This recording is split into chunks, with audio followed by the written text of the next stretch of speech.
Start से अच्छा, वो कथी है? स्टार्ट से बिहार ओपन स्कूलिंग बोर्ड के डिप्टी डायरेक्टर जो पहले मुजफ्फरपुर में जिला शिक्षा पदाधिकारी रहे थे, उनके घर पर आज आर्थिक अपराध इकाई की जो छापेमारी हुई है, मैं तो यही कहना चाहूंगा कि सनम आते आते बहुत देर कर दी। इतना विलंब आपने कर दिया छापेमारी में कि ये सारा माल ठिकाना इन लोगों ने लगा दिया और छापेमारी भी सही तरीके से नहीं हुई है।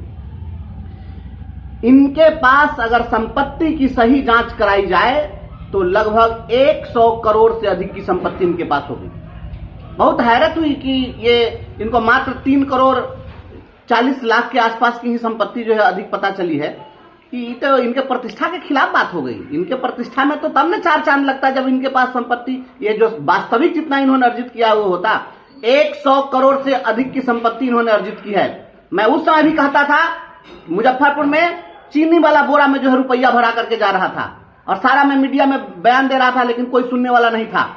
इनके ऊपर में बिहार सरकार के एक बहुत बड़े पदाधिकारी का हाथ था, इसलिए इनको बहुत गुमान हुआ करता था। केवल मुजफ्फरपुर में bench deck, submersible, prefab structure के निर्माण, इन सभी योजनाओं पर इन्होंने 119 करोड़ रुपए खर्च किया। मोटे तौर पर 35% जो है इनके द्वारा कमीशन वसूला जाता था। इसकी जांच करा लीजिए, पता चल जाएगा कि ऐसा हुआ है कि नहीं हुआ है। और शिकायत होती रह गई, कुछ नहीं हुआ। सबसे बड़ा सवाल तो इस सरकार पर है कि यहाँ के जिलाधिकारी ने जब रिपोर्ट भेजी, इनकी अनियमितताओं की जब पोल खोली तो रिपोर्ट जब गई तो उस रिपोर्ट पर आज तक कार्रवाई क्यों नहीं हुई? ये रिपोर्ट दबा करके जो शिक्षा विभाग में बैठे हुए पदाधिकारी हैं और शिक्षा विभाग के सेक्रेटरी और जो बड़े पदाधिकारी हैं उन पर पहले कार्रवाई होनी चाहिए। वो लोग सारी रिपोर्ट पर कुंडली मार करके बैठे हुए हैं और ऐसा एक जगह का मामला नहीं है। मैं तो सदन में भी अभी बीते मानसून सत्र में भी मैंने कहा है कि बिहार में जो ये स्कूलों में भ्रष्टाचार, शिक्षा विभाग में जो भ्रष्टाचार हुआ है, ये चारा घोटाला से भी बड़ा घोटाला है। इसकी आप जांच करा लीजिए। आपको घोटाला नहीं दिखे तो आप फिर जो कह दीजिए हम मान लेंगे। एक डीओ के पर मंथ की आमदनी 20 से 25 लाख है। रूटीन वे में 20 स्कूल को की जांच कर देनी है, 20 लाख रुपया आ जाएगा। एक स्कूल में डीओ कदम रखता है, 1 लाख रुपया लेता है। किसी शिक्षक को सस्पेंड करता है तो 1 से 1.5 लाख रुपया। हमारे सीतामढ़ी जिले में पिछले दिनों यहां पर 56 शिक्षकों को सस्पेंड किया गया।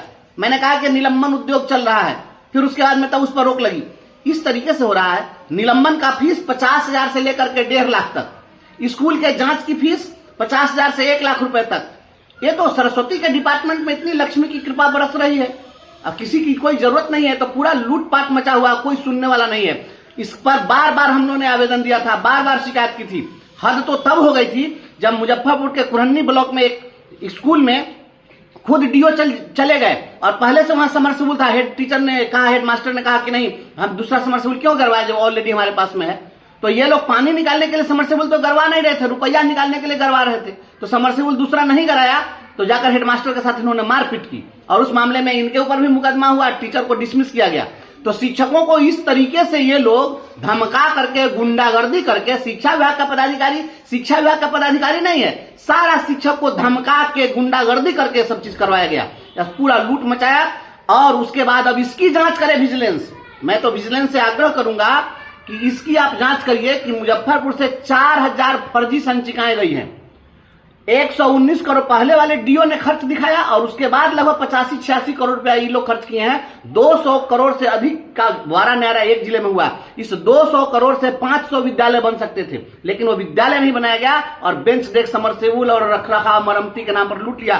कागज पर काम हुआ है, जांच हुई तो अब तो पोल खुल रही है कि जिसका भुगतान अजय सिंह के समय में हो गया था वह योजना अभी जो है क्रियान्वित हो रही है। अभी भी जांच हुई है, हाल में रिपोर्ट गई है। और जब संचिकाएं मांगी जा रही है तो डीओ संचिका नहीं दे रहे हैं। अभी जिलाधिकारी ने सरकार से को अनुशंसा की कि आप जो है इसकी स्पेशल ऑडिट कराइए। क्यों नहीं हुआ स्पेशल ऑडिट? कौन लोग बैठे हुए हैं शिक्षा विभाग में जो संरक्षण देते हैं भ्रष्ट पदाधिकारियों को? वह मैं उस समय भी कहा था कि बेतिया का जो डीओ है सारे डीओ के भ्रष्टाचारियों का बाप है। तो बेतिया के डीओ पर भी कार्रवाई हुई तो वो भी पकड़े गए, वो भी जेल गए। और ये सारे शिक्षा विभाग के पदाधिकारी नहीं है, ये सभी माफिया हैं और इन लोगों पर कड़ी से कड़ी कार्रवाई होनी चाहिए। और जो लोग जांच रिपोर्ट को दबा करके बैठे हुए हैं सभी लोगों पर सख्त कार्रवाई होनी चाहिए। हैरत होगी आपको कि मुजफ्फरपुर में जब जांच कराई, जब हम लोगों ने इसके लिए आवाज उठाई, जब जांच हुई तो जांच में हेडमास्टर का फर्जी सिग्नेचर पाया गया कि फर्जी सिग्नेचर से संचिका तैयार करके और डीओ ने पेमेंट कर दिया। और उस समय में जिला पदाधिकारी ने डीओ को बचा दिया और क्या किया कि आदेश दे दिया कि जो जेई है उस पर एफआईआर करा दीजिए। अब बताइए कि जो खुद चोर का सरगना था वो जाकर के और अपने कलीग पर एफआईआर करा रहा था, वो खुद बच गया। ये कौन सी कार्रवाई होती है? किसी जिला शिक्षा पदाधिकारी पर कोई जिला प्रशासन कार्रवाई करता है? कोई कार्रवाई नहीं करता है। टोटल भ्रष्टाचार में लिप्त है और इसकी गहन जांच होनी चाहिए। जितनी योजना चली है, के पाठक के रीजन में जितना भी योजना संचालित किया गया, इस सब की गहन जांच हो और तब आपको पता चल जाएगा कि कितना बड़ा घोटाला हुआ है। देश का सबसे बड़ा घोटाला सामने आएगा।